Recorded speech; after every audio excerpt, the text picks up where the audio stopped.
ஒரு பர்சன் ஒருத்தர் இருக்காரு, அவருக்கு வந்து பார்த்தீங்கன்னா ஒரு நல்ல டிகிரி படிச்சு டிகிரிக்கு ஏற்ற வேலைக்கு போகணுன்றது தான் அவரோட ஆசை.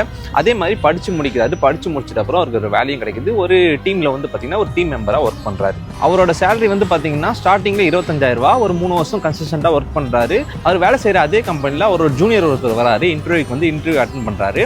இன்டர்வியூ அட்டன் பண்ண முடிச்ச உடனே இவர் போய் கேட்கறாரு, என்னடா எப்படா இருக்க, நல்லா இருக்கியா, சாப்பிட்டியான்ற மாதிரி கேட்கறாரு. நல்லா இருக்கு, நான் சாப்பிட்டேன். என்னடா இங்கே அப்படின்னு கேட்கும்போது அந்த பையன் சொல்கிறாரு, இல்லை நான் இன்டர்வியூ வந்தேனா அப்படின்னு. செலக்ட் ஆகிட்டியான்னு கேட்டார்.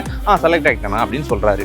என்னன்னு பார்த்தீங்கன்னா இவர் வந்து பார்த்தீங்கன்னா இவர் படித்த காலேஜில் ஒரு யூஜி டிகிரி மட்டும் முடிச்சுட்டு தான் வந்து வேலைக்கு செஞ்சிருக்காரு. பட் அந்த பையன் என்ன பண்ணியிருக்காங்கன்னா யூஜி முடிச்சுட்டு பிஜி முடிச்சுட்டு ஒரு எக்ஸாம் கிளியர் பண்ணிட்டு வந்திருக்கான். என்னதான் அவரை விட இவர் சீனியராக இருந்தாலுமே இவருக்கு சேலரி வந்து பார்த்தீங்கன்னா 30,000 ரூபா தான்.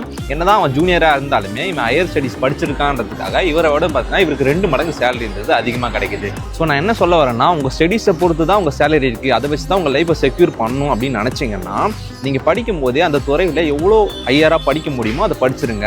லைக் எப்படின்னா ஒரு யூஜி மட்டும் படிச்சுட்டு நின்றாதீங்க, பிஜி படிங்க, பிஜி படிச்சுட்டு பிஹெச்டி படிங்க, பிஹெச்டி முடிச்சுட்டு ஒரு எக்ஸாம்ஸ் எழுதுங்க.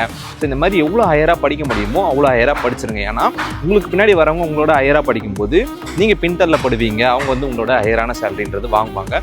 ஸோ உங்களோட ஸ்டடீஸை பொறுத்து தான் உங்கள் சேலரி இருக்குது அப்படின்னு நீங்கள் நினச்சிங்கன்னா உங்களால் அந்த இளமை காலத்தில் எவ்வளோ படிக்க முடியுமோ அவ்வளோ படிச்சிருங்க. அதுக்கப்புறம் நீங்கள் நினச்சாலும் அந்த படிப்புன்றது மனசில் ஏறாது. ஸோ எவ்வளோ கஷ்டமாக இருந்தாலும் சரி, படிப்பே மண்டையில் ஏறினாலும் பரவாயில்ல, கஷ்டப்பட்டாச்சு படித்து முடிங்கடா.